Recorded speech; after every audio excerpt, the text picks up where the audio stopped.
أعوذ بالله من الشيطان الرجيم. بسم الله الرحمن الرحيم. ما كان للمشركين أن يعمروا مساجد الله شاهدين على أنفسهم بالكفر أولئك حبطت أعمالهم وفي النار هم خالدون. إنما يعمر مساجد الله من آمن بالله واليوم الآخر وأقام الصلاة وآتى الزكاة ولم يخش إلا الله فعسى أولئك أن يكونوا من المهتدين. أجعلتم سقاية الحاج وإمارة المسجد الحرام كمن آمن بالله واليوم الآخر وجاهد في سبيل الله لا يستوون عند الله والله لا يهدي القوم الظالمين. الذين آمنوا وهاجروا وجاهدوا في سبيل الله بأموالهم وأنفسهم أعظم درجة عند الله وأولئك هم الفائزون. يبشرهم ربهم برحمة منه ورضوان وجنات لهم فيها نعيم مقيم خالدين فيها أبدا إن الله عنده أجر عظيم.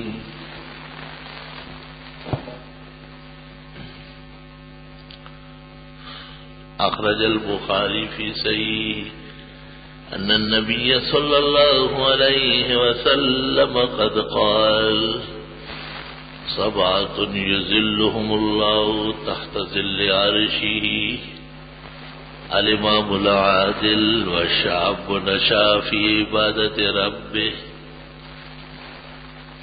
ورجل قلبه معلق بالمساجد ورجلان تحابا في الله اجتمعا عليه وتفرقا ورجل طلبته ذات منصب وجمال فقال إني يخاف الله ورجل أنفق يمينه حتى لا تعلم شماله ورجل ذكر الله خاليا ففاضت عيناه.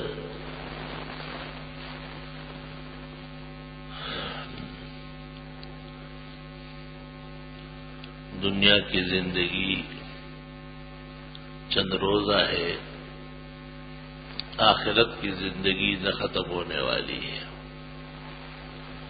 دنیا کی زندگی آخرت کی تیاری کا موقع ہے اور بے قیمت چیز کو بیش بہا بنانے کی تدبیر کی ضرورت تھی. حق تعالی نے وحی کے ذریعے کامل و اکمل انسان اور بشر، انبیاء اور مرسلین مبعوث فرمائے.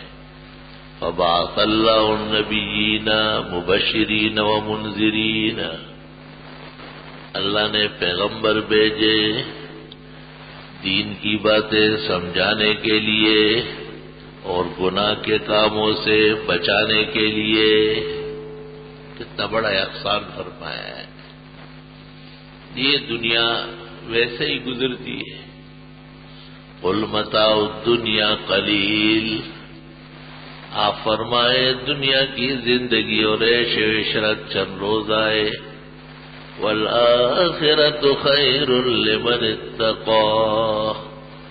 آخرت کی زندگی بہت بہتر ہے ان کے لیے جو اللہ سے ڈرتے ہو. اللہ اللہ. جناب رسول اللہ صلی اللہ علیہ وسلم کو تسلی کے طور پر فرمایا: وَلَلْآخِرَةُ خَيْرٌ لَكَ مِنَ الْأُولَىٰ. آخرت آپ کے لیے دنیا سے بہت بہتر ہے. اس آیت کو کبھی کبھی میں سمجھاتا ہوں. بھائی لوگ تو سن کے بس چلے جاتے ہیں، اس طرح کام نہیں چلے گا، سوچنا پڑے گا۔ پیغمبر کو اللہ تعالیٰ خطاب کر کے سورۃ والضحیٰ میں فرماتے ہیں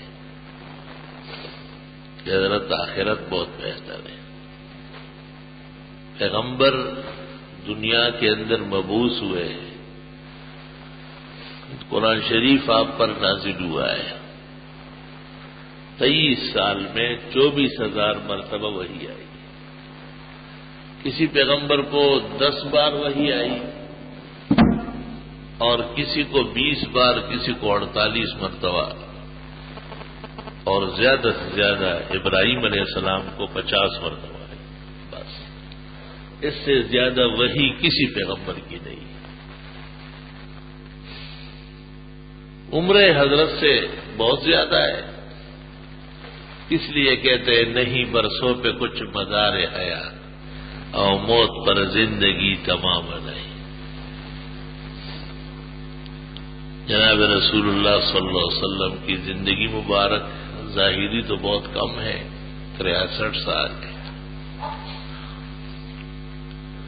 آپ کے زمانے میں اس کم عمر کا کوئی کم لوگ مرے ہیں، اکثر عمریں زیادہ ہوتی تھی، اور جب آپ سے کھا گیا تو آپ نے فرمایا عمری و عمر امتی ما بین 60 الی 70، میری اور میری امت کی عمر 60-70 کے لگ بھگ ہوگی، وَأَقَلُّهُم مَّن يَتَجَاوَزُ عَن ذَلِكَ، بہت کم لوگ ہوں گے جو اس سے آگے بڑھیں گے۔ عمر کیا چیز ہے؟ ایک بیش بہا، ایک خوبصورت، ایک دل بہلانے والا کھلونا ہے۔ اعلموا انما الحیات الدنیا لہو ولعب، خوب جان لو، اللہ فرماتے ہیں دل کے کان کھولو، دنیا کا سارا چہل پہل کھیل تماشا ہے، اور کھلاڑی اس میں خوش رہتے ہیں کیونکہ وہ تو ہے ہی کھیل کودنے والے، وہ اگر دن کی جگہ رات کو بھی کھیلتے رہے تو خوش ہوتے ہیں، لیکن جو لوگ کھیل کود کی حقیقت سے واقف ہے کہ اس کا فائدہ صحت کو بھی کس درجے میں ہے، وہ اطباء اور ایکسرسائز کے ماہرین جانتے ہیں۔ میں نے طب میں یہ پڑھا ہے، طب کبیر میرے ایسے مطالعے میں رہا ہے جیسے بخاری شریف، اور خداوند تعالیٰ نے مجھے فطری طبی صلاحیتیں دی۔ اگر میری مشغولیت علم میں نہ ہوتی تو میں ایسا طبیب و حکیم ہو سکتا تھا کہ پورا پاکستان حیران رہ جاتا۔ مردے تو عیسیٰ علیہ السلام زندہ کرتے تھے، لیکن اس کے علاوہ لوگوں کو فائدہ ہوتا تھا، مگر وہ فائدہ ظاہری ہوتا تھا، چند روزہ، اور اب جو لوگوں کے عقائد اور اعمال کا فائدہ ہے وہ دونوں جہانوں میں مفید ہے۔ کسی کی زندگی بہت اچھی گزری ہو، اٹا کٹا خوبصورت ہو، اور تمام شریان اس کے رواں دوا ہو، اور خون بہت ہی عمدہ ہو، اور ڈاکٹر صاحب اور سرجن اور فزیشین کہے کہ ماشاءاللہ، تو کب تک ماشاءاللہ؟ جو آج صحت مند ہے وہ مزمحل نہیں ہوں گے، اور جو آج زندہ ہے یہ مریں گے نہیں۔ تو طب کبیر میں یہ لکھا ہے کہ ورزش کا فائدہ تب ہے جب دائمی ہو، جہاں رک گیا گزرا ہوا سارا وقت اپنا بدلہ لے لے گا، اور یہ بہت مشکل کام ہے۔ ہمارے اس محلے میں ایک پرانا ڈاکٹر تھا، بڑا عقل مند، اب بھی کئی کونے کانچے میں ہے، بہت زیادہ بوڑھا ہو، بیمار ہو گیا۔ کبھی کبھی میں اس کے دیدار کے لیے ان کے گھر جاتا ہوں، ہم بڑا قیمتی انسان ہے۔ اس نے مجھے کہا کہ پھر اس سے آپ نے کیا نتیجہ نکالا، مجھے آپ بتائیں گے، ورنہ میں جمعہ پڑھنے نہیں آؤں گا۔ میں نے کہا خدائے میری مدد فرما، یہ تو بڑا خطرناک سوال ہو گیا۔ میں نے کہا جمعہ پڑھنے آپ نہ آئے، لیکن پھر کسی حکیم کے پیچھے پڑھنے جائے جو واقعتاً حکمت جانتا ہو، ایسا نہ ہو کہ نام کے پیچھے چلے جائے۔ تو میں نے اس کو کہا کہ احادیث سے یہ پتہ چلتا ہے جو جناب نبی کریم صلی اللہ علیہ وسلم نے رزق تناول فرمایا ہے، کھانا جو کھایا ہے، اللہ اکبر، خداوند تعالیٰ کی کروڑوں درود و سلام ہمارے پیغمبر صلی اللہ علیہ وسلم۔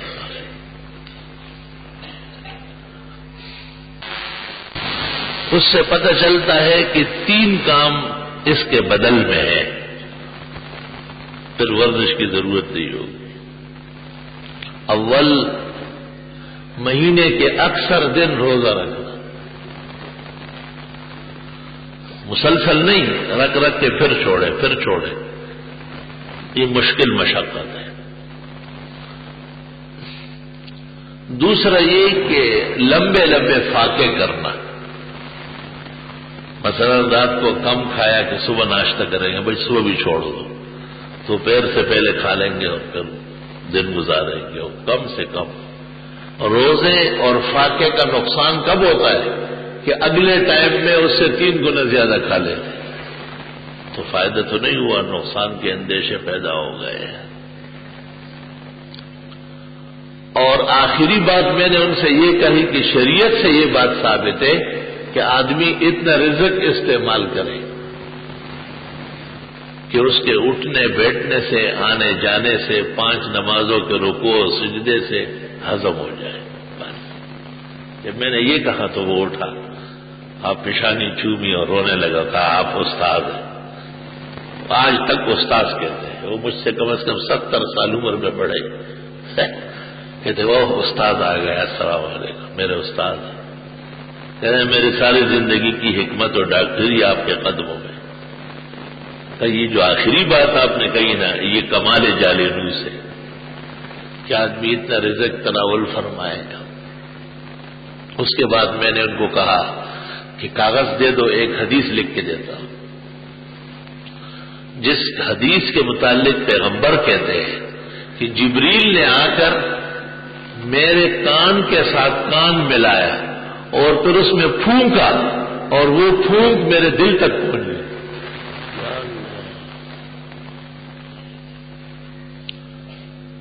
کان کے ساتھ منہ ملایا اور پھر ایسے اندازے سے پھونکا کہ حضرت نے فرمایا وہ بیان جو کرنا چاہتا تھا دل میں نقش ہو گیا۔ آپ نے صحابہ کو کہا وہ یہ ان النفس لن تموت، کوئی آدمی مرے گا ہی نہیں حتی تستکمل رزقہا، یہاں تک کہ اپنی روزی پوری نہ کرے۔ اس کی 200 قسم کی شرح کتابوں میں ہو گئی ہے، بس جو ظاہری مطلب ہے وہی سبق ہے اور ہمارا درس اور بیان ہے۔ تو کہنے کا مقصد یہ ہے کہ دنیا اور دنیا کی چیزیں تو اتنی فکر والی ہے کہ زیادہ کھانا بھی بلا ہے، عمدہ قسم کے کھانا بھی تکلیف دہ ہے، اور انسان کو اللہ نے جو جسم دیا ہے، روح دی ہے، ڈالی ہے، یہ بہت قیمتی ہے، اس کو کھانے پینے میں ضائع نہ کیا جائے تو کھیل کود اور لہو و لعب کا موقع ہی نہیں ہوگا، آدمی قیمتی کاموں میں لگا رہے گا۔ لا الہ الا اللہ۔ قدیم زمانے میں تمام کرتب کھیل کے وہ ہوتے تھے کہ جس کا فائدہ جہاد کو ہوتا تھا۔ دارالعلوم دیوبند کے طلباء آپس میں کبڈی کھیل رہے تھے، اس زمانے میں بڑا کھیل جو تھا مضبوط جوانوں کا وہ کبڈی ہوتی تھی۔ تو شیخ الاسلام شیخ العرب والعجم مولانا حسین احمد مدنی تشریف لائے اور فرمایا بہت اچھی بات ہے، مگر نیت یہ کرو کہ انگریز کو ہندوستان سے نکالیں گے اور اس کے لیے یہ محنت ہمارے کام آئے گی تاکہ اس کھیل کود کا بھی تمہیں اللہ اجر اور ثواب مجاہد کا عطا فرمائے۔ لا الہ الا اللہ۔ دنیا کی زندگی چونکہ بہت عارضی ہے، چند روزہ ہے، ابھی آئے ابھی کہتے ہیں ابھی جائیں گے، اور آپ کی طرح نہ آئے کبھی مہمان کوئی مہمان آئے نا بیٹھے آپ کے چائے گرم ٹھنڈا، وہ کہتے نہیں میں نے تو جانا ہے۔ تو جو مہمان نوازی کا مزاج نہیں رکھتا ہے وہ کہتے تو پھر کب جائیں گے، جلدی کرو۔ ایسے بھی لوگ ہیں وہ کہتے ہیں کشتی بھی تیار ہے تو روٹی بھی تیار ہے. تو جب کشتی بھی تیار ہے تو روٹی کون کھائے؟ وہ کہے جی کشتی میں بٹھا دو. لیکن عموماً میزبان کسی بھی زبان اور کسی بھی مذہب کا ہو، اس کا رجحان یہ ہوتا ہے کہ مہمان میرے ہاں سکون پائے، کچھ عزت پائے. میں دہلی میرا جانا ہوا تھا ایک دفعہ دیوبند کے حوالے سے، تو وہاں کچھ لوگ مل گئے جن کے بڑے صوبہ سرحد کے رہنے والے تھے.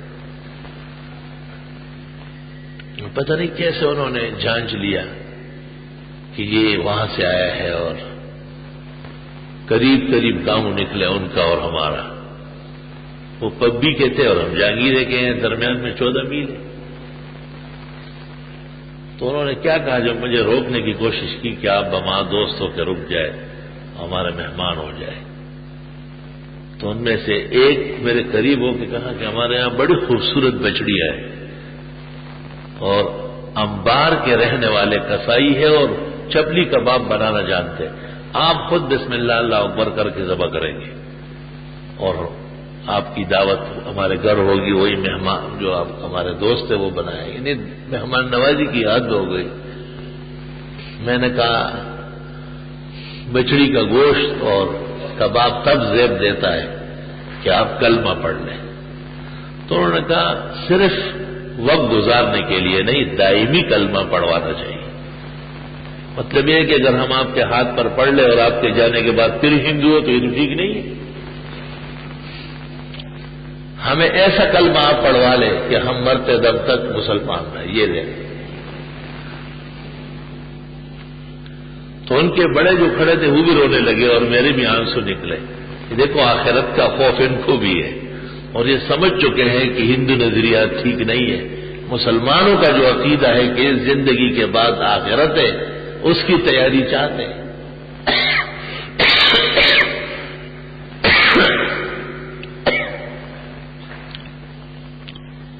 جناب رسول اللہ صلی اللہ علیہ وسلم نے فرمایا ہے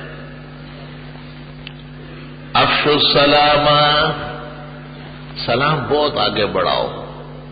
ہر مومن مسلم کو السلام علیکم السلام علیکم السلام علیکم. دیکھو ایک فرقہ ایسا ہے جن کے ہاں مولا علی اور علی مدد یہ سلام بن گیا. ایک بدعتی فرقہ ایسا بھی ہے جن کے ہاں المدینہ المدینہ چل مدینہ، اور وہاں پہنچ کر کے ہری پگڑیاں نیچے دبا لیتے. میں نے کہا یہ کیوں؟ ایسی سنہری چمکتی کا حضرت ایسی جیل میں ڈالتے کھانا بھی نہیں ملتا ہوا. میں نے کہا حلوہ نہ حلوہ کہیں نہیں.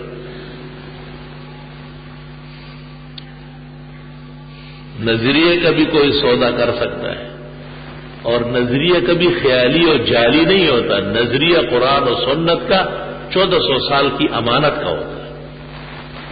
میرے کچھ خیالات وہ نظریہ نہیں ہو سکتا، میری کوئی تحقیق نظریہ نہیں بنے گی. وہ جو ہمیشہ سے 1400 سال سے امت نے ہم تک پہنچایا وہ عقیدہ ہے، اس کا تحفظ مجھ پر بھی اور آپ پر بھی فرض ہے.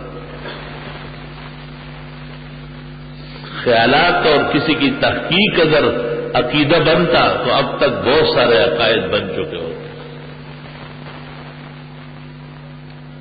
اور جو لوگ خیالات یا اپنی تحقیق کو عقیدہ بناتے ہیں وہ پھر کون ہوتے ہیں؟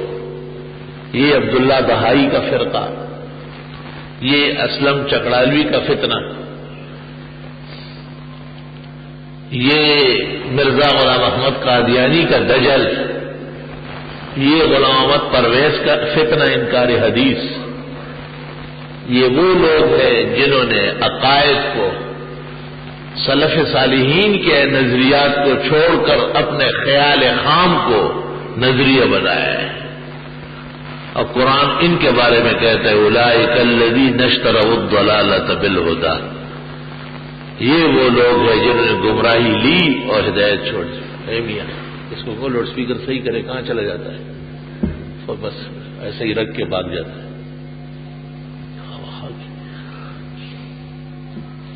اتنا زیادہ اونچائی گڑ گڑاہٹ اس کی حاجت کیا ہے؟ ویسے ہی کہہ دو کہ نہ بیان کرو.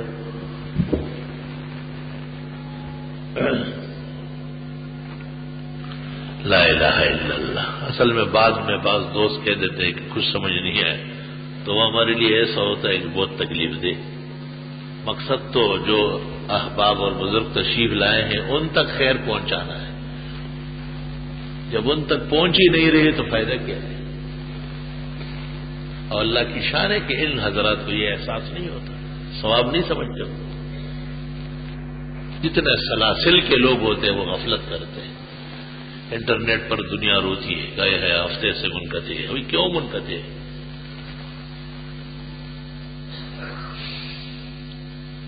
کہتے ہیں نا مور جیسے پیروں کو دیکھ لیتا ہے تو رو پڑتا ہے کہ افسوس، صد افسوس، کاش کی وہ بھی اور جسم کے مطابق ہوتا. بنیادی مسئلہ یہی ہے کہ انسان بنانا اور انسانوں کی خدمت و تربیت کرنا یہ انبیاء کا اصل مقصد ہے. اگر آپ سے کوئی پوچھے، کوئی بھی پوچھ سکتا ہے، آج کل تو مغرب کے لوگوں کی زبانیں بڑی کھل گئی، ہم سے تو پوچھتے ہیں، لیکن الحمدللہ اللہ کے فضل و خاص عنایت سے جب ایک دفعہ پوچھا ہے تو صرف پوچھنے والا نہیں رہا، ہمیشہ کے لیے دوست بنا ہے. اس طرح آپ سے بھی پوچھ سکتے ہیں کہ آپ کے پیغمبر حضرت محمد صلی اللہ علیہ وسلم پوری دنیا کے لیے آئے ہیں، لیکن آپ تو مدینہ منورہ اور مکہ سے باہر نکلے ہی نہیں ہیں. تبوک اور حنین یا خیبر اور طائف یہاں تک آپ کا جانا ہوا ہے. نہ پاکستان تشریف لائے، نہ کابل، نہ زابل، نہ افریقہ، نہ امریکہ، نہ برطانیہ، نہ فرانس، نہ جرمنی. وہ نام بات کے ہیں، علاقے تو کسی معنی میں تھے نا. جواب اس طرح دیں گے آپ کہ نبی کا خود ہر جگہ جانا ضروری نہیں ہے. نبی کو اللہ کی طرف سے آیا ہوا پیغام وہ سب جگہ پہنچنا ضروری ہے، اور اللہ نے اس کے لیے 3 انتظام کیے. ایک تو منشور اتنا بہترین اور کامیاب دیا ہے کہ دنیا کا کوئی بھی دستور اس کا مقابلہ نہیں کر سکتا ہے، اور وہ قرآن و سنت. دوسرا، قرآن اور سنت پیغمبرانہ تشریح یعنی حضرت کی زندگی اتنی واضح ہے اور اتنی انمول ہے اور اتنی جامع ہے کہ ہر شخص آرام سے عمل کر سکتا ہے. یہ ذہن میں رکھو، اس کا نتیجہ نکالوں گا. آخر مثلا حدیث شریف میں ہے کہ ہمارے پیغمبر لوکی کدو پسند کرتے تھے. تو آپ کو پتہ ہے لوکی کدو کتنا سستا ہے. جس دور میں بھنڈی 30 روپے کلو تو لوکی کدو 3 روپے کلو. ڈال لیتے اس کی بیری ہے چڑھ جاتی ہے. میں کبھی مکانوں سے گزر کے دیکھتا ہوں، درود شریف پڑھ لیتا ہوں. کیوں؟ کیونکہ حضرت نے پسند فرمائی نا. تو اگر حضرت کے متعلق کیا جاتا کہ آپ مرغ اور بریان اور بہت اعلیٰ قسم کے روسٹ شوق سے کھاتے تھے تو مزدور لوگ پریشان حال کہتے کہ ہم تو کبھی بھی نہیں کھا سکتے. لیکن لوکی اور حدیث میں آتا ہے آپ اس کے چھوٹے چھوٹے ٹکڑے بھی تلاش کرتے تھے. حضرت عائشہ صدیقہ کا سالن زیادہ بنایا کرو، پتلا کرو تاکہ ہم اوروں کو بھی دے سکیں. اللہم صلی وسلم علیہ. اللہ اکبر. حدیث شریف میں ہے رسول اللہ صلی اللہ علیہ وسلم کے لیے ایک بستر بیویوں نے بہت اچھا بنایا. اب آپ غور سے سن لیں اور تھوڑا سا سینے پہ ہاتھ رکھیں. تو آپ نے فرمایا یہ کیسا بستر ہے؟ رات گزارنے کے بعد رات کو جو میں سویا صبح تک جاگی نہیں ہوئی. تو انہوں نے کہا حضرت ہم نے بہت زیادہ آرام دہ کر لیا. آپ نے کہا نہیں اس کو کھولو. کھلا کا اور کھولو، بالکل اکھیرا سا کر لو. 4 دفعہ لپیٹا گیا تھا تاکہ یہ رات کو چبھے جگہ جگہ سے اور میری آنکھ کھلتی رہے. اور آپ نے فرمایا اس طرح کیسے سو سکتا ہوں؟ آخرت کا سمندر میرے سامنے ہے. اللہم صلی وسلم علیہ. آخرت پر، اللہ کی ذات پر اور عبادت کی اہمیت پر پیغمبر کا کتنا زبردست ایمان ہے. اس سے پتہ چلتا ہے کہ راتوں کو ایسا سونا کہ فجر کا پتہ نہ چلے بالکل جائز نہیں ہے. ایسا سونا ہی جائز نہیں. رات کو ایسے پروگراموں میں شریک ہونا جس کی وجہ سے دیر تک آدمی جاگے اور صبح اس کی غائب ہو، یاد رکھنا آپ خود عاقل بالغ ہے، اس طرح کا جائز نہیں ہوگا. نماز فجر قطعی طور پر فرض ہے، اس کی فرضیت اور جماعت میں نہ آنا کسی کے لیے معاف نہیں ہے. یہ ہماری غفلت، پیٹ پرستی اور معاشرے کی قدر اور دین سے بیزاری کی نشانی ہے. اللہ رب العزت مسلمانوں کا دین سے کامل و اکمل محبت پیدا فرمائے. تو ایک تو جو پروگرام آپ کو دیا گیا قرآن کریم اور سنت، وہ اتنا بڑا منشور ہے اور دستور ہے کہ اس میں تمام علوم موجود ہے اور ضروریات پوری ہو رہی ہے. بزرگان دین یہ بھی سمجھ لیں کہ مکمل قرآن کریم لا الہ الا اللہ محمد الرسول اللہ کی تفسیر ہے. پورا قرآن فاتحہ سے والناس تک. اگر اللہ تعالی نے زندگی دی اور وقت نے ساتھ دے دیا تو ایک موقع پر دور تفسیر میں اس کو اسی طرح بیان کروں. پورے قرآن کو لا الہ الا اللہ محمد الرسول اللہ کی تفسیر دکھاؤں اور مکمل واضح ہے مجھ پر الحمدللہ. اب اس تفسیر کے سمجھنے کے لیے پیغمبر کی زندگی ہے جس کو سیرت یا سنت کہتے ہیں، اور یہ اتنی پھیل گئی ہے کہ لاکھوں احادیث ہے، لاکھوں تفاسیر ہے. ان کا وہ حصہ خلاصہ جو عقیدے اور عمل کے لیے ضروری ہے اس کا نام فقہ. اب اندازہ لگائے کہ فقہ سے جو روٹے ہوئے ہیں وہ کتنے بد نصیب ہیں. قرآن کے خلاصے کے منکر ہیں. جیسے اتنا بالٹی بھرا دودھ ہوتا ہے اس سے آپ دہی بنا لیتے ہیں، دہی کو رگڑ کر کے مکھن نکل آتا ہے، مکھن کو گرم کر کے گھی نکل آتا ہے. اب کارآمد چیز بن گئی. اللہ رب العالمین نے جو قرآن مجید نازل فرمایا یہ حقیقت میں کلمہ توحید اور کلمہ رسالت کی تفسیر ہے، اور جناب رسول اللہ صلی اللہ علیہ وسلم کی پوری زندگی اس کی تفسیر ہے. اور فقہ ائمہ اربعہ کا، خاص کر امام اعظم ابو حنیفہ کا، یہ اس زبردست تفسیر کا خلاصہ اور نچوڑ ہے جن میں لوگوں کو عمل کی سہولت سامنے آ جائے. لا الہ الا اللہ. زندگی کے بڑے اعمال میں خواہ بظاہر وہ چھوٹا ہو، جیسے تسبیح کرنا، نفل پڑھنا، یا بہت بڑا عمل ہو جیسے جہاد کرنا، مساجد بنانا، مدارس تعمیر کرنا. ظاہر ہے اعمال میں فرق تو ہے. مستحب کم درجے کا عمل ہے، سنت اس سے بڑھ کر ہے، واجب اس سے بڑھ کر ہے، فرض سب سے بڑھ کر ہے. فرضوں کا کوئی بدل نہیں ہے اسلام. اس لیے الفرض کالقرض، فرض تو قرض کی طرح ہے، جب تک ادا نہیں کریں گے وہ ذمے پر رہے گی. لا الہ الا اللہ. ان بڑے اعمال میں ایک بڑا عمل جس کا براہ راست دین کو فائدہ ہو، کہتے ہیں وہ 4 اعمال ہے جن کو شاعر اللہ کہتے ہیں، شاہ ولی اللہ نے کہا ہے.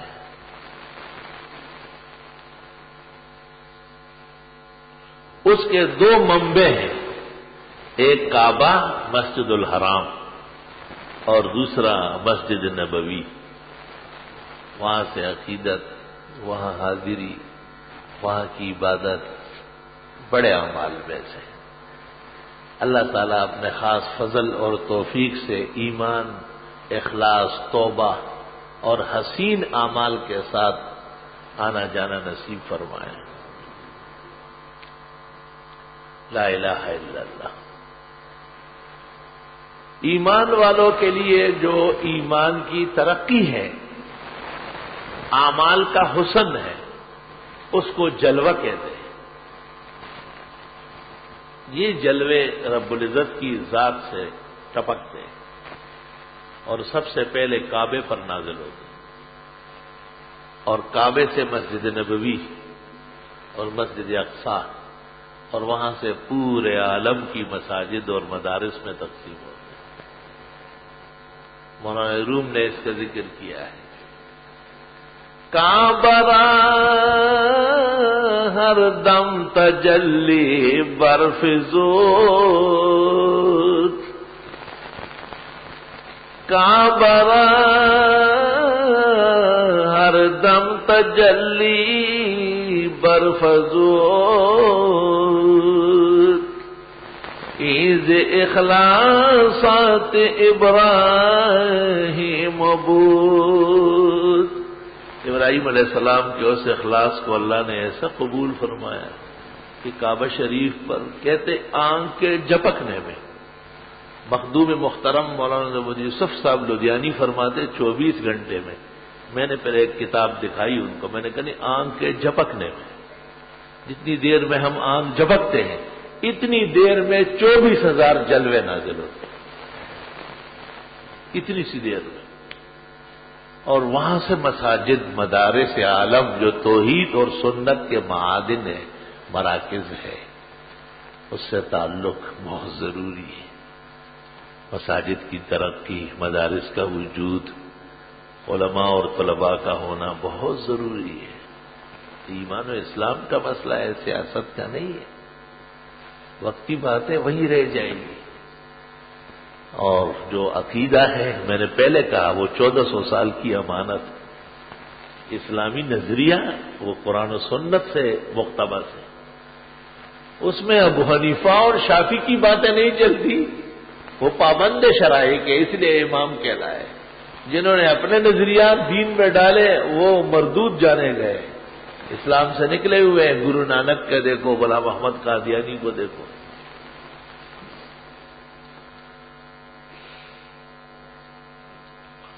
کعبہ شریف، مسجد حرام اور مسجد نبوی جناب رسول اللہ صلی اللہ علیہ وسلم کی مسجد،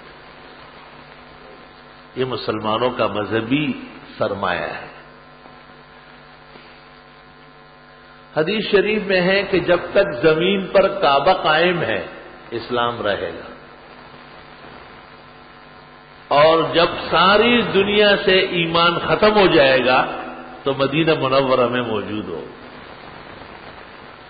آپ نے مثال دی کہ ایمان مدینے میں ایسے ہی جمع ہوگا کما تعرض الحیۃ الی جوہرہا، جیسے سانپ آخر کار اپنے سوراخ میں آ جاتا ہے.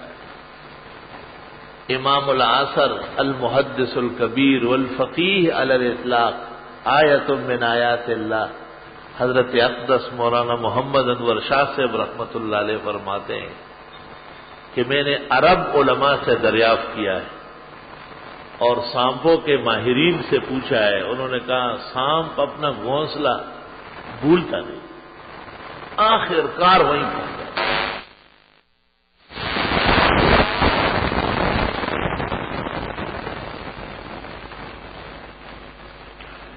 مسجدیں اور مدرسے یہ کسی فرق کے نہیں ہوتے، نہ کسی قوم، قبیلے اور زبان کے ہوتے، یہ دین کے معادن و مراکز ہوتے ہیں. اگر کہیں کسی نام کے ساتھ معنون بھی ہو گیا تو یہ صرف تعارف کے لیے، اور حقیقت میں مسجدیں اور مدرسے تمام مسلمانوں کا مذہبی سرمایہ ہے. اس کی حفاظت، اس کی ترقی اور اس کے لیے ماحولیات سازگار کرنا اپنی جان سے، مال سے، مشقت سے، یہ مسلمانوں کا مذہبی فریضہ ہے.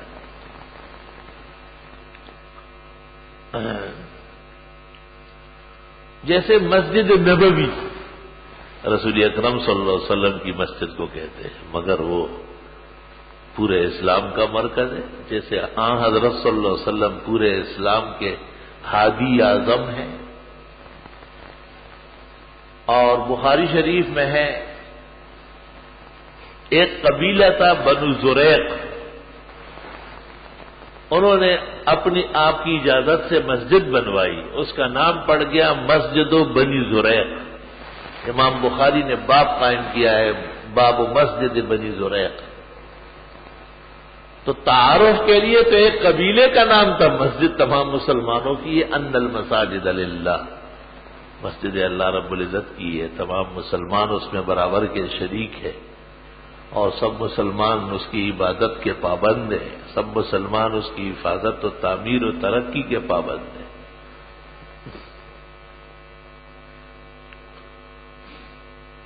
سعد ابن ابی وقاص نے رسول اکرم صلی اللہ علیہ وسلم سے پوچھا کہ میری والدہ اچانک مر گئی، اگر کچھ موقع مل جاتا تو وہ اچھی وصیت کر لے، اس کا ارادہ تھا، میں اس کی طرف سے ثواب کا کیا کام کروں؟ آپ نے فرمایا مسجد بناؤ، مسجد تعمیر کرو۔ انہوں نے وہ مسجد بنوائی اور پیغمبر کی موجودگی میں وہ حضرت سعد کی والدہ کے نام سے مشہور ہوئی، اور اس مسجد کی آبیاری کے لیے ایک کنواں کھودا گیا، اس کنویں کا بھی نام پڑ گیا بئر ام سعد، بئر ام سعد، برائے ایصال ثواب سعد ابن ابی وقاص کی والدہ۔ بعض جگہ لوگ باقاعدہ تختیاں لگواتے ہیں، بنواتے ہیں، تو جواز کے درجے میں ہے، اور وہ نام ہو یا نہ ہو کام تو ہے۔ کام کیا ہے؟ اللہ کی عبادت اس میں، اور ثواب سب کو پہنچے گا، تو اس میں برابر کے شریک ہوتے ہیں۔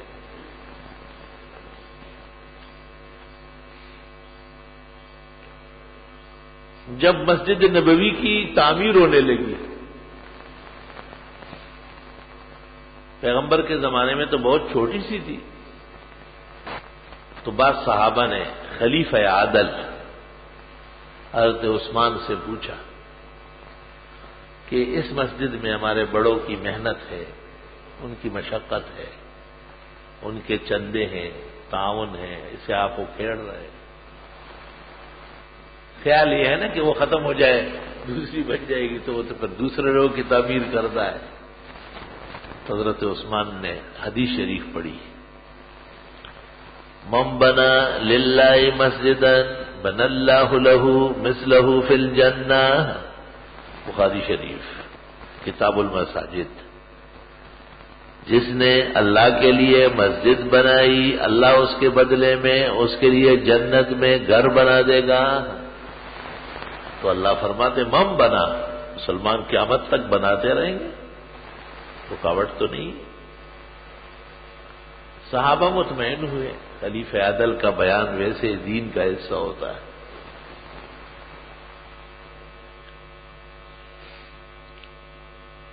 حضرت عبد الرحمن ابن عوف سفر پر تھے، بخاری شریف میں ہے کہ وہ سفر سے واپس آئے، اور ان کو اس مشاجرے کا پتہ چلا، تو انہوں نے کہا اس مسجد نبوی کی تعمیر کے سلسلے میں رسول اکرم صلی اللہ علیہ وسلم کی حدیث ہے کہ جو اس کو کھولے، وسیع کرے، اچھی بنائے۔ اور اس میں دو روایتیں آئی ہیں، ایک روایت تو یہاں تک ہے کہ اگر میری یہ مسجد صنعاء تک پہنچ گئی، صنعاء یمن میں ہے، اور دوسری میں شاید عرفات کا ذکر ہے، تو یہ میری ہوگی، وہاں تک جو بڑھے گی اور اتنی جگہ اس میں شامل ہوگی، یہ تو نہیں بہت بڑی ہو گئی، لیکن آپ نے کہا میری مسجد، پیغمبر فرماتے ہیں۔ اوہ حضرت عثمان اتنے خوش ہوئے، آئے آئے۔ عبد الرحمن ابن عوف نے کہا جب ان لوگوں نے اعتراضات کیے، یہاں کسی کو یہ حدیث معلوم نہیں تھی، اگر آپ اس وقت ہوتے اور یہ بیان کر لیتے، میں آپ کو سونے سے تول کر کے وہ سونا آپ کو انعام میں دے گا۔ وقت پر مسئلہ بتانا، حدیث پیش کرنا بہت بڑی بات ہے۔ چھوٹی چھوٹی مسجدوں میں بھی عبادات ہوتی ہیں، مساجد بڑھ جاتی ہے۔ ہم اس طرح آئے تھے اور اب الحمدللہ 3 منازل ہے، اور یہ بھی حقیقت میں کم پڑ گئی ہے۔ خیال تو تھا کہ کوئی اچھے حالات ہوں گے اور ہمیں آگے اجازت مل جائے گی اور ہم اس موجودہ میدان میں مسجد بنائیں، لیکن ہم نے 30-35 سال، صحیح بات یہ ہے، کوتاہی کی۔ ہاں وہاں ہم عیدیں پڑھتے رہے اور اس میں آپ سب گواہ ہیں، اور جب بڑے جنازے ہوتے ہیں جیسے جمعے وغیرہ کے تو وہیں ہو جاتے ہیں۔ نئی اور شہری حکومت اس میں مفاد کے لیے، لوگوں کے بھلے کے لیے، فائدے کے لیے اچھے اقدامات ہیں، پارک بناتے ہیں۔ پہلی درخواست تو یہ کہ ادارے کے حوالے کریں، کوئی مشکل نہیں ہے، سب مسلمانوں اعلیٰ درجے کے، جو علاقے کے ناظم ہیں، اللہ تعالیٰ اس کی عمر میں اور صحت میں برکت دے۔ حقیقت یہ ہے نیکی کا ذکر کرنا ضروری ہے۔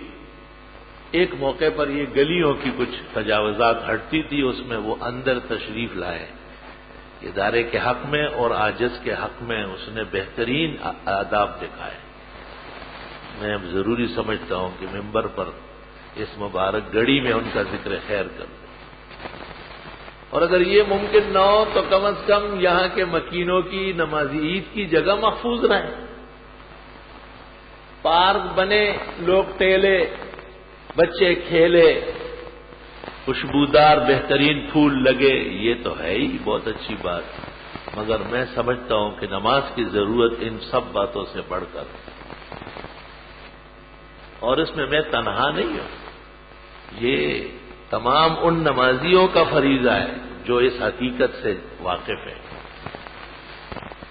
اور یہ کوئی احتجاج یا تحریک اور تقابل نہیں ہے، ایک درخواست ہے، فقیرانہ اور مؤدبانہ اور گزارش ہے، سوز قلب اور درد دل ہے۔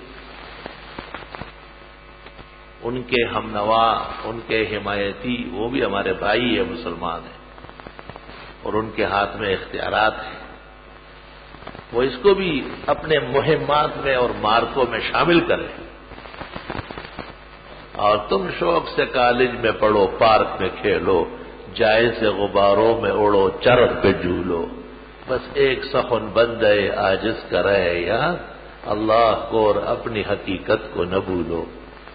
اللہ تعالیٰ انہیں بھی بہترین توفیق عطا فرمائے، اور جو 35 سال سے اب تک نماز عید کی جگہ محفوظ رہی، ہماری دعا اور کوشش ہے، آپ کی دعا اور کوششوں کے ساتھ، کہ قیامت تک یہ عبادت کی لہر اور یہ ادائیں قائم دائم رہے۔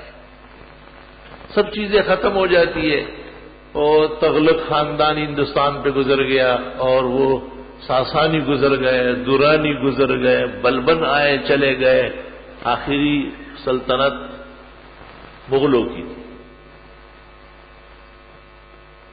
تو اب پتہ نہیں کہ ان کے وہ پارک کدھر ہے، ان کے وہ عدالتیں کہاں ہیں، ان کے وہ کوٹیاں اور باغات اور سرائے حرم کہاں ہیں، لیکن بادشاہی مسجد لاہور، شاہجہانی مسجد ٹھٹا، اور بادشاہی مسجد اورنگ آباد اور دہلی اور فلاں فلاں، جتنے پورے ملک کے اندر تقریباً 400 مساجد ان کے ادوار میں بنی ہیں، اور ان سب میں طلباء ہوتے تھے، شاہی دربار سے لنگر سے ان کے لیے روزینے، وظیفے اور کھانے مقرر تھے جب وہ عروج پر تھے۔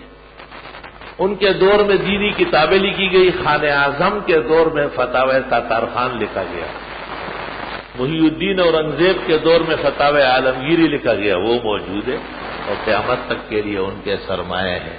اللہ بزرگ برتر ہمارے شہر اور پورے ملک کی حفاظت فرمائے، اور یہاں امن کی فضائے غالب فرمائے، اور دین ہی ضامن ہے امن کے قیام کا، دین ہی ذریعہ ہے مسلمانوں کو ایک کرنے کا۔ مساجد، مدارس اور یہ جو ہماری دینی یادگاریں ہیں تمام مسلمانوں کا مشترک سرمایہ ہے۔ اللہ جمیع مسلمین اور مسلمات کو، اللہ بزرگ برتر، چھوٹے اور بڑے، غریب اور مالدار، اپنے اور پرائے تمام مسلمانوں کو ایمان و اعمال میں، مساجد و مدارس میں، علماء اور دین کے ساتھ اعتقاد رکھنے میں اور دین کو سینے سے لگانے میں اور دین کے لیے خدمات اور تعاون آگے بڑھانے میں اللہ ان کو آخرت کے عظیم سرمایہ دار بنائے، کیونکہ وہاں کا سرمایہ تو یہ پیسہ نہیں ہے، وہاں کا سرمایہ تو نیکیاں کمانا ہے، ثواب کمانا ہے۔ انما یامر مساجد اللہ، بے شک بناتے ہیں مسجد اللہ کی، من آمن باللہ والیوم الآخر، وہ لوگ جو اللہ و آخرت پر ایمان رکھتے ہیں، واقام الصلاۃ وآتی الزکاۃ، اور پابندی سے پڑھتے ہیں نمازیں اور دیتے ہیں زکوٰۃ، ولم یخش الا اللہ، اور اللہ کے علاوہ اور کسی سے نہ ڈرے، فعسى اولئک ان یکونوا من المہتدین، اللہ فرماتے یہ لوگ ہدایت یافتہ ہیں، یہ آخرت کے سرمایہ دار ہے، اور اللہ ان کا یہ عمل کبھی نظر انداز نہیں فرمائے گا۔ جلال الدین سیوطی نے ایک کتاب لکھی ہے القول المستشار، اس میں لکھا ہے جب تک اسلامی خلافت رہی ہے ہر مسجد کے ساتھ عیدگاہ ہوتا تھا، یہاں تو پورے گلشن کی یہ ایک ہی جگہ ہے جہاں ہم عید پڑھتے تھے۔ جب اسلامی خلافت ختم ہوتی گئی اور مسلمانوں پر زوال آتا رہا تو ان کی عید کی نمازیں اندر گھس آئی اور ان کی عیدگاہیں اور وہ چہل پہل وہ سب ختم ہوتی گئی، کیونکہ جناب رسول اللہ صلی اللہ علیہ وسلم نے ہمیشہ عید باہر جا کے میدان میں پڑھی ہے۔ اللہ تعالیٰ مسلمانوں کو تمام سنتوں پر عمل کرنے کی توفیق دے، اور جن کے اختیار میں ہیں اللہ ان کی طرف توجہ کرنے اور بھرپور تعاون کرنے کی صلاحیت عطا فرمائے۔ وآخر دعوانا بسم اللہ الرحمن الرحیم۔ جو حضرات آگے بڑھ رہے ہیں نمازیوں کا پورا احترام فرمائیں، کسی بھی نمازی کے آگے نہ گزرے اور نہ وہاں بیٹھے جب تک وہ نماز سے فارغ نہ ہو۔ آواز مسجد میں ہر جگہ پہنچ رہی ہے۔ ایک آدمی نے کسی کا مال دھوکے سے کھا لیا، بندے کو پتہ بھی نہیں چلا، اب یہ شخص اس سے کہتا ہے کہ اپنے سارے حقوق معاف کر دے، دوسرے نے معاف کر دیا، اس کو رقم کے بارے میں نہیں بتایا، اب اس کا مال لٹانا لازمی ہے یا نہیں لازمی ہے؟ کمال ہے، ایسے دھوکے سے معافی مانگ رہے۔ کسی کی جیب کاٹ ہوا پھر کہو مجھے معاف کر دو، تو جیب کاٹنا جائز ہو گیا؟ یہ تو جیب کتروں پہ آپ نے بہت بڑا لائسنس دے دیا، لوگوں کے پیسے کاٹتے رہے، چھینتے رہے، پھر اس کے بعد کہا کہ مجھے معاف کر دو، ہر طرح معاف کر دو۔ معاف کرنا اس کو نہیں کہتے، حقوق جو ان کے ہیں لازم ہے واپس کرنا۔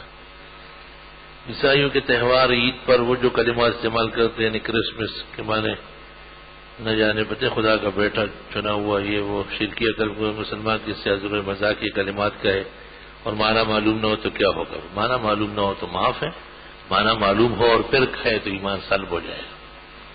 رسول پاک صلی اللہ علیہ وسلم لکھ سکتے ہیں؟ جی لکھ سکتے ہیں۔ کیا لکھا؟ ایک مفتی صاحب نے عدت کی مدت 31 دن بتائی، کیا یہ درست ہے غلط ہے؟ 131 نے 130 دن بنتے ہیں، 4 مہینے اور 10 دن اگر عدت وفات ہے تو آپ حساب لگاؤ، مہینہ 30 کا ہی لگانا ہوگا، تو 4 120 ہو گئے اور ادھر سے 10 تو 132 دن بنے، 31 غلطی ہو گئی ان سے۔ پہلی رکعت میں الف لام میم، دوسری رکعت میں آمن الرسول پڑھ سکتے جی ہاں۔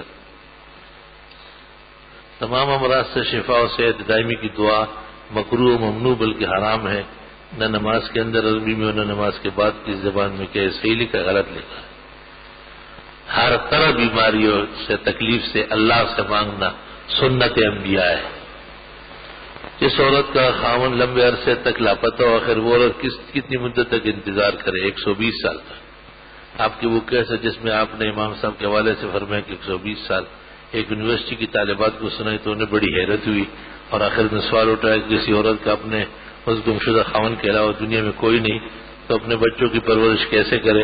ساری پرورش خاوند کرتے ہیں کیا؟ اس زمانے کی عورتیں 10 خاوندوں سے بہتر تربیتیں کر رہی ہے. سب بکواس ہے. شریعت تبدیل نہیں ہو سکتی جب تک وہ خاوند کی موت کی اطلاع نہیں ہے. اس وقت تک اس کو کوئی دوسرا خاوند نہیں دیا جا سکتا. دنیا میں تکلیفیں آتی ہے. اس خاتون پر یہ تکلیف آئی کہ خاوند گم ہو گیا اور پتہ چلتا نہیں. پتہ چل گیا پھر تو بات ہی ختم ہے. صرف اتنی بات 61 میں نہیں ہے، آگے بھی ہے، لیکن آپ خیانت کر رہا ہے. آگے مولانا اشرف علی کا الحیلۃ الناجزہ للحلیلۃ العاجزہ کا قاعدہ نہیں نکل گیا کہ آپ نے مذہب مالکیہ پر 4 سال 4 مہینے کے بعد فتویٰ دیا ہے کہ عدت گزارے اور شادی کر لے. افتؤمنون ببعض الکتاب وتکفرون ببعض. کچھ 61 سناتے ہو، کچھ نہیں سناتے ہو. یہ خائنین کا طریقہ ہے.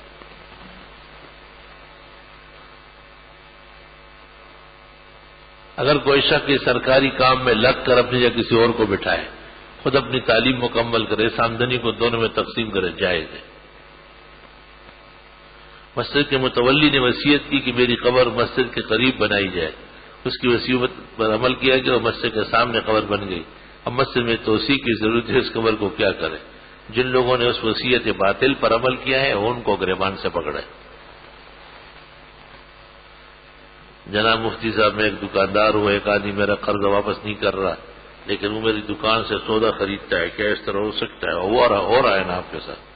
بہت زیادہ سودا دے دو، بہتر ہے آپ دکان اس کے حوالے کر لیں. ہاں اچھا، یہ بھی لکھا ہے. کیا اس طرح ہو سکتا ہے کہ میں اس کو مہنگا سامان دے کر اپنے پیسے نکال لوں اور بعد میں اس کو بتا دوں یا بابا ایمان بحال کرو، کہیں اس دوران مردار نہ ہو جائے، کافر دنیا سے چلے جائے.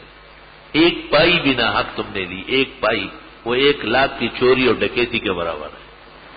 2 آنے بھی آپ نے غلط لے لیے، 2 کروڑ کے برابر سزا ملے گی آپ. شریعت میں قلیل و کثیر نہیں ہوتا. آپ کی عادت تو چوری کی ہو گئی. بازار نرخ، جو چیز جس ریٹ پر بازار میں بکتی ہے وہ ریٹ شرعی ریٹ ہے. مسئلہ یہ کہ جمعے کے دن 2 اذان ہیں، ان میں سے جو جواب کس اذان کا دیا جائے؟ پہلی اذان کا. دوسری اذان کا تو جواب نہیں ہے. فتاوی شام میں ہے وَإِجَابَةُ الْأَذَانِ حِينَئِذٍ مَكْرُوهَةٌ.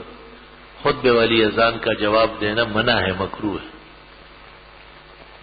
لفظ شفا اور لفظ شفا دونوں میں کیا فرق ہے؟ شفا جہنم کے کنارے کو کہتے ہیں اور شفا صحت کو کہتے ہیں. زمین و آسمان کا فرق ہے. فَكُنْتُمْ عَلَى شَفَا حُفْرَةٍ مِّنَ النَّارِ، یہ جہنم کی کھائی ہے. وَنُنَزِّلُ مِنَ الْقُرْآنِ مَا هُوَ شِفَاءٌ شِفَاءٌ لِمَا فِي الصُّدُورِ فِيهِ شِفَاءٌ وَرَحْمَةٌ. زرد رنگ کا پگڑی باندھنا کیسا ہے؟ غزوہ بدر میں جو ملائک آئے تھے، صحیح قول یہ ہے کہ ان کی پگڑیاں زرد رنگ کی تھی. اور حضرت اقدس مولانا مفتی محمود صاحب جو قافلہ حق کے آخری سپاسالار تھے، ان کی بھی عادت تھی کہ پیلے رنگ کی پگڑی باندھتے تھے، اور ان کے بیٹے نے بھی اس شعار کو برقرار رکھا ہے. کیا جمعے کے خطبات عربی میں دینا لازمی ہے؟ جی ہاں.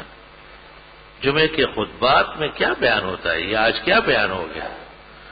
آپ نے نہیں سنا ہے؟ اپنے دونوں کان کینچی سے کٹوا کے پھینک دیں. اگر خطبہ اردو میں ہو جائے تو بہت برا ہے، بدترین بدعت. آپ عربی سیکھ لیں، آپ خود جو ہے شریعت کے سامنے مطیع بن جائے. کل کہو گے کہ یہ عربی میں نماز پڑھاتے ہیں، اس کو اردو میں کر دیں. شاباش ہے. یہ آپ سیڑھی لگا رہے ہیں، اس طرف جا رہے ہیں. روافظ کہتے ہیں کہ پہلا خلیفہ حضرت محمد صلی اللہ علیہ وسلم نے حضرت علی کو بنایا، جبکہ ہمارا عقیدہ ہے کہ پہلا خلیفہ حضرت محمد نے ابوبکر کو بنایا. روافظ کہتے ہیں قرآن سے دلیل دو، جس میں ابوبکر کو دلیل دینے والوں نے دلیلیں دی ہے نا. ہر کدو کریلا تو دلیلیں نہیں دے سکتا. شاہ ولی اللہ نے لکھا ہے ازالۃ الخفا عن تعریف الخلفاء، اور جلال الدین سیوطی نے تاریخ خلفاء راشدین لکھی. مولانا عبدالشکور لکھنوی نے خلافت راشدہ لکھا ہے. سارے جہان نے دلائل دیے. روافظ کے پاس حضرت علی کے لیے ایسی بات کرنے کا کوئی ایک ادنا درجے کی دلیل بھی نہیں، کچھ نہیں، خالی انکار ہے اور ہٹ درمی ہے، یہودیت ہے اور نصرانیت ہے۔ ولیمے کا کھانا دعوت کا سنت سے ثابت ہے، جی ہاں، اولم ولو بشار، ولیمے کھلاؤ بھلے ایک بکرے کا کیوں نہ ہو۔ کیبن شادی لڑکی والوں کی طرف سے رخصتی کا کھانا کیسا ہے؟ درست ہے، جو کھانے پہ کوئی پابندی ہے، ویسے کوئی آپ کی دعوت کر لے تو پھر آپ پہلے بخاری میں ڈھونڈے، نہیں ملی تو واپس آ جائے، واپس آنا بھی پھر بخاری میں دکھائیں گے۔ بعض لوگ صدقہ دینے کے لیے جمعرات کے عصر کو مخصوص کرتے ہیں، نہیں مخصوص تو نہیں ہے، افضل گھڑی ہے، کیونکہ اگلا جمعہ ہے، فرصت بھی ہے، عبادت کی رات ہے، اس طرح ارادہ ہو، ضروری نہ سمجھیں۔ ایک زمین کی کھیتی نے نفع نقصان سے زیادہ ہوا، کیا اس پر زکوٰۃ ہوتی ہے؟ نہیں۔ ایک زمین کی کھیتی نے نفع نقصان سے زیادہ، نہیں کیا کہہ رہا ہے، مجھے اتنی گاڑی اردو نہیں آتی۔ دلہن کو مائع میں بٹھانا ہندوؤں کے اہم ترین رسومات میں سے، بس یہ ہندوؤں کا قریبی آدمی آ گیا۔ کسی نے کہا ہے کہ آپ نے اسے مسلمانوں کے لیے جائز، جی ہاں درست اور صحیح ہے، تو پنڈت ہے تو میں ذمہ دار ہوں اس کا کیا؟ یہ جو حضرت وہی سے پہلے غار حرا میں بیٹھتے تھے اس سے ثابت ہوا ہے۔ ہاں اس کو خاتون کے لیے ایک سوچ اور فکر کی تدبیر ہے، اور خاتون جو شادی ہونے والی اپنے سہیلیوں کے ساتھ چند دن پہلے، بعض قوم میں 2 ہفتے، بعد میں 1، بعد میں 2-3 دن، آج کل تو لوگ بہت ہی اپ ٹو ڈیٹ ہو گئے، وہ بھی ختم کر دیا۔ تمام بزرگوں نے حدیث کی شرح میں اس جگہ لکھا ہے، نماز عیدین کی اقامت کے لیے تکبیر کیوں نہیں کہی جاتی؟ کیونکہ سنت سے ثابت نہیں ہے۔ ایک عورت نے ایک مرد سے شادی کی، پھر وہ شوہر مر گیا، پھر چند سال بعد دوسرے سے شادی کی، اس طرح 3 یا 4 شادی، قیامت کے دن کس کے ساتھ ہوگی؟ جس شوہر کے نکاح میں موت آئی ہے، یعنی آخری، اس کے ساتھ ہوگی۔ عرض یہ ہے کہ مرد کو مہندی لگانے کی اجازت ہے جب ضرورت ہو، ہاتھ کچے ہو گئے، زخم ہو گئے، تو حرارت زیادہ ہے، علاج کے طور پہ، زینت کے طور پہ نہیں۔ شاید عید کے وقت باتیں، ہاتھ کی چھوٹی انگلی کو مہندی لگا کر سنت ہے، نہیں غلط ہے۔ اللہ تعالیٰ آپ کا سایہ ہمارے سروں پہ قائم رکھے اور ہم آپ کے علم ہو جائے تو صرف آمین۔ کیا قرآن کی تلاوت سننے والے پر سجدہ تلاوت لازم ہے جب وہ یہ جان لے کہ اس وقت آیت سجدہ پڑھی گئی، یا اگر امام سجدہ کر لے تو سجدہ ان پر واجب ہے، اور اگر امام نے سجدہ نہیں کیا، رکوع پر نیت کی، یا ان کو عوام کو پتہ ہی نہیں چلا کہ آیت سجدہ ہے، تو تحقیق یہ ہے کہ سجدہ تلاوت لازم نہیں۔ قرآن پڑھتے وقت سجدہ آ جائے مگر مکروہ وقت ہے تو وہ کیا کرے؟ بعد میں کر لے۔ اگر کوئی شخص قرآن پڑھتے وقت سجدے کا مقام آئے اور وہ سجدہ نہ کرے تو اس پر کیا حکم ہے؟ بعد میں کرے، واجب ہے نا، واجب کے ترک کا گناہ ہوگا۔ کیا وہ یاد آنے پر بھی وہی سے پڑھ کر سجدہ کرے؟ نہیں، جو پہلے پڑھا اس کا سجدہ کرے۔ بہت دعائیں دی ہیں، بہت شکریہ اور احسان۔ موجودہ پرفتن اور لادینی ماحول کو دیکھتے ہوئے فرمائیے کہ تبلیغ کی مخصوص ترتیب کے ساتھ دین کا کام کیسا ہے؟ تبلیغی اعتبار کے درجے میں درست اور صحیح ہے، اور خاص کر اس پر اصرار کرنا کیسا ہے؟ اصرار تو وہ اس لیے کہ آپ کو لے جانا چاہتے ہیں 3 دن کے لیے، جب اصرار نہ کریں تو کوئی بھی ان کے ساتھ نہیں جائے گا۔ اصرار نہیں کرتے، سمجھاتے ہیں۔ آپ کو زندگی کی لذت بتانا چاہتے ہیں، آپ کو مسجدوں کی زندگی دینا چاہتے ہیں، آپ کو آپ کی زندگی کے بارے میں فکر اور شکر کی دعوت دیتے ہیں۔ تبلیغ والوں کا شکریہ ادا کرو کہ مسلمان آپ ہے، دین آپ کا بڑھے گا، اور فکر وہ کر رہا ہے۔ مسجد میں چند دن صدقہ جاریہ میں شمار ہوگا؟ جی ہاں۔ آسان عمل بتائیے جو بعد میں صدقہ جاریہ بن کے رہے، جو علم اور دین کی خدمت ہے وہ سب بعد میں رہیں گے۔ ایک روایت میں ہے کہ آپ نے فرمایا کہ جو بندہ عاجزی کی وجہ سے اچھا لباس نہ پہنے، تواضع، اللہ اسے قیامت کے دن جنت کا لباس پہنائے گا۔ ٹھیک ہے، یہ روایت ہے۔ ایک روایت میں ہے کہ جب مکہ منع ہو گیا تو آپ خانہ کعبہ کے اندر گئے اور 2 نفل پڑے، پھر جب آپ باہر تشریف لائے تو آپ نے کار لباس پہنا۔ یہ غلط روایت ہے۔ اگر میاں بیوی میں رخصتی سے پہلے طلاق ہو جائے، اب بعد میں کیا بغیر حلال نکاح کر سکتے؟ بشرطے کہ طلاق 3 نہیں دیے، اگر طلاق 3 کی عدد ہے تو قبل النکاح یا بعد النکاح ایک ہی حکم ہے، آئندہ بغیر حوالے کے نہیں مل سکتے، یعنی دوبارہ نکاح نہیں ہو سکتا۔ میت کو دفنانے کے بعد اسقاط تقسیم کی جاتی ہے، مثلا صابن پیسے، یہ غلط ہے، صابن پیسے کی بات نہیں، مردے کے ذمہ جو نمازیں روزے باقی ہے ان کا فدیہ دیا جاتا ہے، فقہ سے ثابت ہے۔ برائے مہربانی مسئلے کوئی اصل کتاب و سنت سب جگہ موجود ہے، بخاری میں بھی ہے مگر اور طریقے سے ہے، اور فقہ کی تمام معتبر کتابوں میں ہے، سب سے زیادہ فتاوی شام میں۔ تجارتی مقاصد کے لیے خریدے گئے پلاٹوں پر زکوٰۃ کا نصاب قیمت خرید کے حساب سے ہوگا یا دستیاب قیمت فروخت کے؟ جس وقت زکوٰۃ ادا کی جاتی ہے اس وقت بازار میں جو اس کی قیمت بنتی ہے اس کے حساب سے زکوٰۃ آئے گی۔ زکوٰۃ واجب الادا تاریخ پر ایک مشت ادا کرنا لازم ہے یا پورے سال رفتہ رفتہ؟ بہتر یہ ہے کہ پورے ہی ادا کریں۔ حالت سجدے میں دونوں پیروں کے باہم ملانا ضروری ہے؟ نہیں، پیر اٹھائے نہیں، ملانے کی حاجت نہیں ہے۔ میں نے زور کی نماز 4 سنت کی نیت باندھی، ابھی 2 رکعت ہی پڑھی تھی کہ جماعت شروع ہو گئی، لہٰذا میں نے 2 رکعت پڑھ کر سلام پھیرا۔ ایک طریقہ یہ ہے، دوسرا یہ کہ بقیہ 2 بھی پڑھ لے پھر شریک ہو جائے، اور اگر اندیش ہے کہ جماعت نکل جائے گی تو پھر قاعدے پر بیٹھ کر سلام پھیرے۔ ٹی وی میں کچھ خواتین مکمل پردے کے ساتھ خواتین کو اسلامی لیکچر دیتی ہے، کیا یہ جائز ہے؟ ٹی وی علماء نے منع فرمائی ہے، درست نہیں ہے۔ کہتے ہیں کہ جنت میں داڑھی نہیں ہوگی، کیا یہ سچ ہے؟ اجرد امرد حدیث شریف میں ہے، یعنی جنت کا ماحول یہ ہے کہ وہاں ملائک کی طرح بغیر داڑھیوں کے خوبصورت شکلیں ہوگی۔ دنیا میں جن کی داڑیاں ہیں ان کی وہاں ضروری نہیں ہے، اور جن کی یہاں نہیں ہے ان کو وہاں لگا دیں گے۔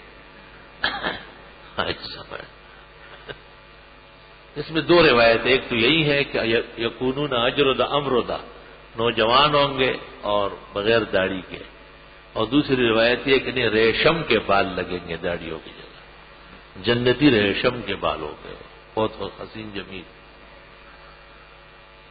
میرے ایک جاننے والے کی بیٹی پیدا ہوئی اور 3 دن بعد انتقال کر گئی، اس کے والدین نے بچی کا نام نہیں رکھا، اب انہیں اس گناہ کا پتہ چلا ہے، اب اس کا کیا کفارہ؟ بس کہے کہ ہم سے غلطی ہو گئی، ہمیں مسئلہ معلوم نہیں تھا، ورنہ یہ نام رکھ لیتے، کوئی نام کہہ دے منہ سے جلدی نکالے۔ حدیث شریف میں جو ہے کہ ماں باپ بچے کی وجہ سے روک لیے جائیں گے، تو امام احمد ابن حنبل نے اس کی شرح یہ کی ہے کہ اگر بچہ پیدا ہوا اور نام نہیں رکھا گیا اور مر گیا، لم یشفع لوالدیہ، ماں باپ کی شفاعت نہیں کرے گا، نہیں کر سکے گا۔ امام صاحب دوسری رکعت کے بعد تشہد نہیں کیا اور تیسری رکعت کے لیے کھڑے ہو گئے تو مقتدی اور لقمہ دیا، لیکن امام صاحب نے قیام کیا اور آخری میں سجدہ سہو کیا، یہ درست ہے۔ پہلا قاعدہ واجب ہے، سجدہ سہو سے اندمال ہو جاتا ہے۔ میں نے بیٹی کا نکاح 1 سال کی عمر میں اپنے بھائی کے بیٹے کے ساتھ کر دیا تھا، جس کی عمر 3 سال تھی، اب میری بیٹی کی عمر 13 سال ہے، قرآن حفظ کر رہی ہے اور باہر اور باپردہ ہے، اور لڑکا بالکل ان پڑھ، نماز نہیں پڑھتا، یہ نکاح قائم ہے نہیں؟ اتنی جلدی کس بات کی تھی کہ 1 سال کی بچی اور 3 سال کے بچے کا نکاح ہو رہا؟ اور مولانا گل حسین کمال نے بھی ہمارے چکر کھا لی، اس جگہ رشتہ کرو یا نہ کرو جواب ضروری ہے۔ یہ تم نے جو 1 سال اور 3 سال میں نکاح کیا ہے تو مجھ سے پوچھا تھا کیا کہ مجھے کہتے جواب جلدی دے؟ تو میں یہ لکھتے ہوئے شرم نہیں آئی؟ کیسے ایسے احمق بھی اس دنیا میں آباد ہے۔ اب تمہیں جواب بالکل نہیں دیا جائے گا تاکہ آپ اور ذلیل ہو جائیں۔ 1 سال کی بچی اور 3 سال کا بچہ، یہ کوئی طریقہ؟ یوں کہو کہ ہم نے نکاح کا وعدہ کیا تھا۔ جب بچے اور بچی کو آپ اتنا سویرے باندھ لیتے ہیں اور باقاعدہ نکاح پڑھتے ہیں، مہر مقرر کرتے ہیں، جواز کا انکار نہیں ہے، لیکن معاشرتی تکلیفیں پیدا ہو رہی ہے، اب آپ خود کہتے ہیں کہ اس کو توڑنا ہے۔ تو علماء دین نے تو یہ نہیں کہا ہے کہ آپ جو ہے نا ابھی بچہ پیٹ سے نکلا نہیں اور آپ اس کو دولہا بنا لیں۔ حضرت اقدس سوال یہ ہے کہ بچے کے کان میں اذان پوری دیتے یا نہیں؟ کیوں میں عادی کیوں کر رہا ہے؟ کیا تاکہ پوری نماز نہ پڑھے نا؟ کیا بچے کے کان کے اندر اذان کان کے اندر نہیں یار گہرا کر دو گے اسے؟ چھوٹا سا نن پیدا ہوئے منہ پہ آتے اللہ، وہ تو وہی مر جائے گا۔ کان کے پاس مراد ہے، اور فجر کی اذان دی جائے گی، الصلاۃ خیر من النوم، 2 مرتبہ کانوں میں اذان دینے والے انگلیاں ٹھونسے گا، اور بائیں کان کے سیدھ میں تکبیر، اور قد قامت الصلاۃ، قد قامت الصلاۃ، یہ 7 ہوگا۔ یہ بچے کے کان کی اذان میں شمار نہیں ہے جو جواب صادر فرمائے، حی علی الصلاۃ حی علی الفلاح سب پڑھا جائے گا۔ حضرت مفتی سوال یہ ہے کہ اگر ایک شخص کی نعش ملی اور یہ معلوم نہیں کہ یہ لاش مسلم ہے یا غیر مسلم، تب اس میں شخص کو مسلمان کے حوالے کرے یا غیر مسلم کے حوالے کرے؟ مطلب یہ کہ دیکھا جائے گا کہ علاقہ کون سا ہے۔ اگر علاقہ مسلمانوں کا ہے وہاں کثرت سے، تو مسلمان سمجھ کر تدفین تجویز ہوگی۔ البتہ شک شبے کی صورت میں جنازہ نہیں پڑھا جائے گا، کیونکہ بغیر جنازے کے بھی مسلمان دفن ہوئے ہیں، لیکن جنازہ کافر کا غلطی سے پڑھنا بھی ٹھیک نہیں ہے۔ شوال کے چور کے خلاف کیوں ہے؟ کیونکہ اس میں حدیث صحیح نہیں ہے، اور امام ابو حنیفہ اور امام مالک نے اس روایت کو ضعیف کہا ہے۔ اس پر تو میری کتاب آ چکی ہے، تو بات کی ضرورت کیا، کتاب پڑھو۔ نماز جمعے کی رکعتوں کی کتنی تعداد ہے؟ 4 پہلے سنت، پھر 2 فرض، پھر 6 سنت، 12 رکعت۔ نماز فجر سے 4 رکعت سنت موقدہ، نماز فجر کی تو 2 رکعت سنت موقدہ ہے، اور پھر 2 فرض ہے۔ اس نے کیا لکھا ہے نماز سے؟ چلو ضرورت ہی نہیں ہے خط کے جواب۔ جھوٹی قسم کھانے پر کفارہ ہے، قسم سچی ہو یا جھوٹی، جب ٹوٹ جائے اس کے خلاف ہو جائے کفارہ لازم ہو جائے گا۔ جھوٹی قسم کھانے کو غموس کہتے ہیں، گناہ کبیرہ کے برابر ہے، اتنا بڑا گناہ ہے جیسے کوئی انسانی خون میں کوئی ہاتھ مار رہا۔ کیا قرآن مجید کی قسم کھا سکتے؟ جی ہاں۔ قسم کا کفارہ کی ادائیگی کیا صورت ہے؟ 10 مہینوں کو 10 مسکینوں کو 2 وقت معتدل کھانا کھلائے۔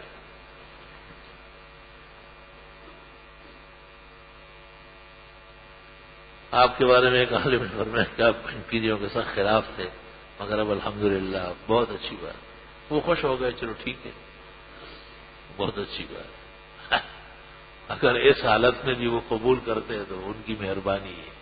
آئی سوال ان کو کہو کہ تسکین الصدور پر پہلا اپنا نظریہ ٹھیک کر لیں، تو پنجپیریت سدھر جائے گی۔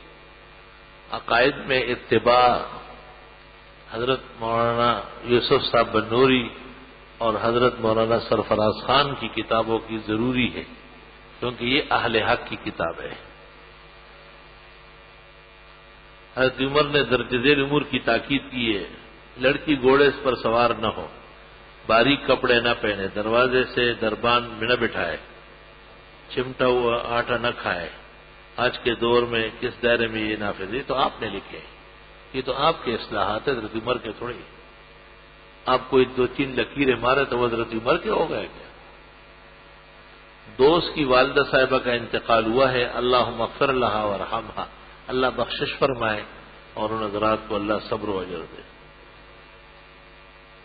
الحمدللہ رب العالمین، نستغفرک اللہم ونسألک السلام والعافیہ، لا الہ الا اللہ وحدہ لا شریک لہ، لہ الملک ولہ الحمد وعلی کل شیء قدیر۔ ربنا آتنا فی الدنیا حسنہ وفی الآخرۃ حسنہ وقنا عذاب النار۔ جن کے ہاں اموات ہوئی ہے اللہ مغفرت فرمائے، جو بیماران ہے رب العزت صحت شفا دے، جو پریشان حال ہے اللہ ان کی مدد فرمائے۔ حق سبحانہ و تعالی ہم سب کی دعائیں قبول فرمائے، بیماریاں و تکالیف رفع دفع فرمائے، فتنے اور مفاسد سے محفوظ فرمائے، بیماروں کو صحت اور شفا دے، اور ہماری نئی نسل کو دین اسلام پر چلنے کی ہمت عطا فرمائے، اغیار اور ان کے زہریلی آثار سے نجات عطا فرمائے، جو کسی بھی کرب اور درد میں ہے رب العزت ان کی دستگیری فرمائے۔